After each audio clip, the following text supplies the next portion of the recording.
Good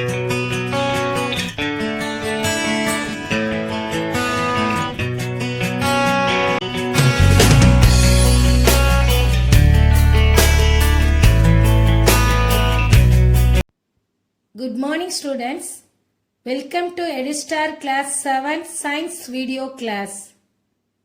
Today I am going to teach a new lesson, Chapter 4, Heat.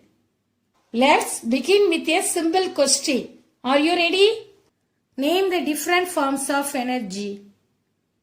Electrical energy, light energy, chemical energy, potential energy, kinetic energy, heat energy, etc. Students, already you have learned in lower classes, right? So heat is also one form of energy. Students, shall we do one mini activity now? Yes. Rub your hands together. What did you feel? You feel that your hands become warm. How it happens? Here, mechanical energy gets converted into heat energy. Students, have you remembered that you have learnt about law of conservation of energy in lower classes? Energy can neither be created nor destroyed. It only can be transformed from one form into another. Students, let's go with another some examples. When fuel is burnt, chemical energy stored in the fuel. It gets converted into heat energy. Similarly, an electric heater converts electrical energy into heat energy. Heat energy can also be converted into other forms of energy. For example, the heat energy of burning petrol is converted into mechanical energy in a car. Another one example, heating of burning coal is used to produce electricity in thermal power station. Students, can you survive on the earth that is freezing cold or on the earth that is burning hot? No, right? Because we need the right temperature to live on the earth. Heat is important for our life, but neither too cold nor too hot. These conditions are favorable for our existence. In this chapter, we will discuss the real meaning of hot and cold. Students, in our day-to-day life, we come across a number of objects. Some of them are hot and some of them are cold. For example, tea is hot and ice cream is cold. Students, take a paper and make a list of some object.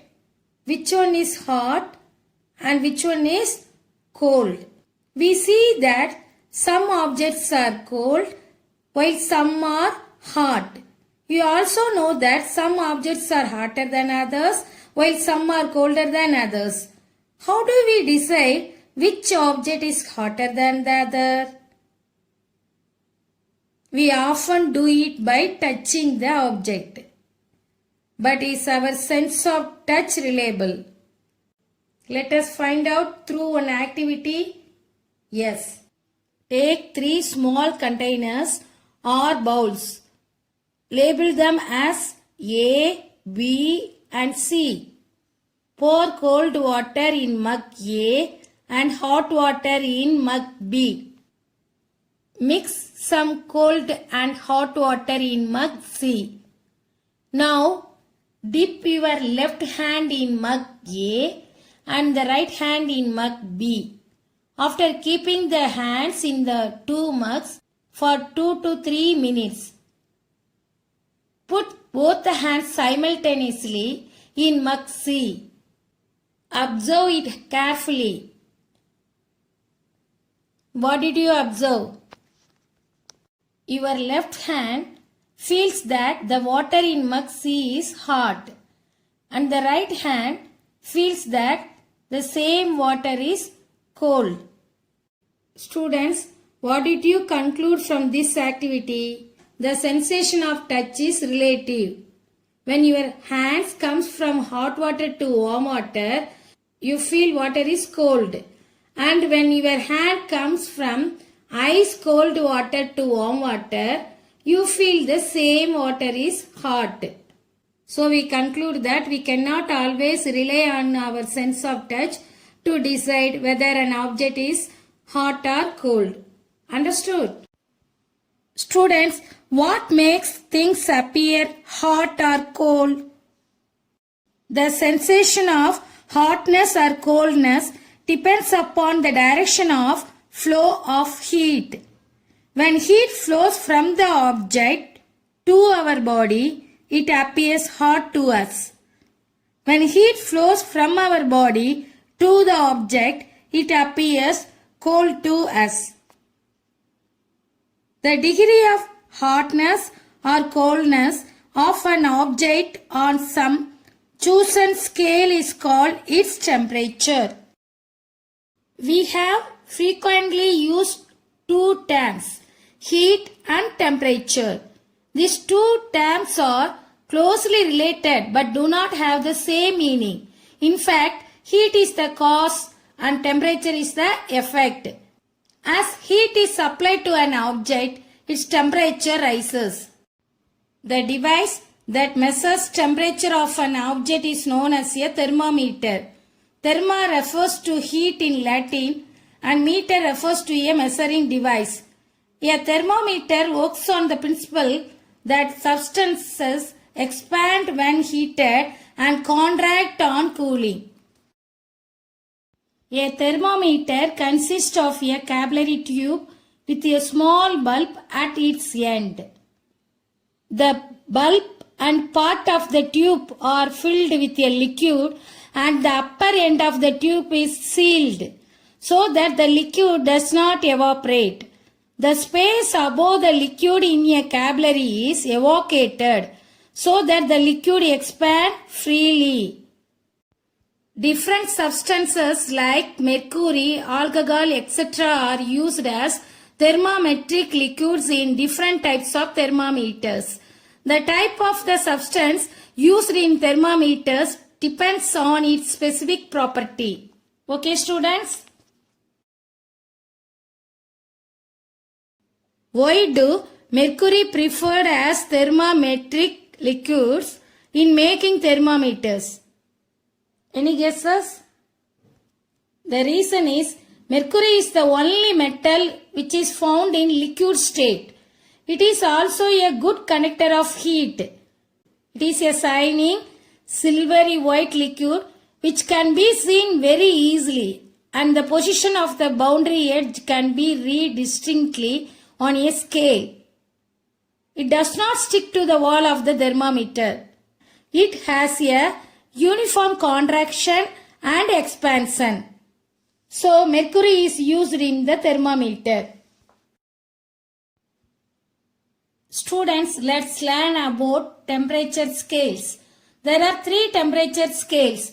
These are Celsius scale, earlier it's called as centigrade scale, Fahrenheit scale and Kelvin scale. Celsius scale is more commonly used all over the world. Students, do you know the normal temperature of our body is 37 degrees Celsius. In Fahrenheit scale, this temperature is 98.4 degree Fahrenheit. In Kelvin, it is 310.15 Kelvin. Students, have you seen a thermometer? When you had fever, the temperature was measured by a thermometer, right? The thermometer that measures our body temperature. It is called a clinical thermometer. So, clinical thermometer is used to measure our body temperature. A clinical thermometer consists of a long, narrow, uniform glass tube. It has a bulb at one end. This bulb contains mercury. The mercury present in it helps us to know the body temperature. A clinical thermometer can measure temperature from 35 degrees Celsius to 42 degrees Celsius. This is due to the fact that the temperature of a human body never goes beyond these limits, not below 35 degrees Celsius or above 42 degrees Celsius. This is called the range of clinical thermometer.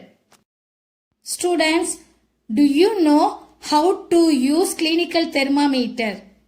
Before using, the thermometer should be washed, preferably with an antiseptic solution, and dried using a cotton swab. Hold the thermometer firmly and give it a few jerks. The jerks will bring the level of mercury below 35 degrees Celsius. Now place the bulb of the thermometer under your tongue for about 2 minutes. In case of a child, place it below the armpit and not in the mouth. After 2 minutes, take the thermometer out and read the mercury level of the thermometer by holding it horizontally in the line of sight. This is your body temperature in degrees Celsius. Students, do you know what are the precautions to be observed while reading a clinical thermometer? Listen. Thermometer should be washed before and after use with an antiseptic solution. Read the thermometer by holding it horizontally so as to keep the level of mercury along the line of sight. Handle the thermometer with care. If it hits against some hard object, it can break. Don't hold the thermometer by the bulb while reading it. Do not sterilize the thermometer in boiling water as it will break the bulb. Do you understand? Students, do you know India has adapted the Celsius scale for measuring body temperature? Before the adoption of this scale, Fahrenheit scale was used. On this scale, the range of temperature in a clinical thermometer is from 94 degree Fahrenheit to 108 degree Fahrenheit. The normal body temperature of a healthy person is 98.4 degree Fahrenheit. Students, do you know the temperature of the boiling water is 100 degrees Celsius. The temperature of melting ice is 0 degrees Celsius.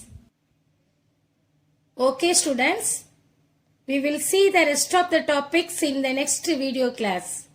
Thank you. Bye.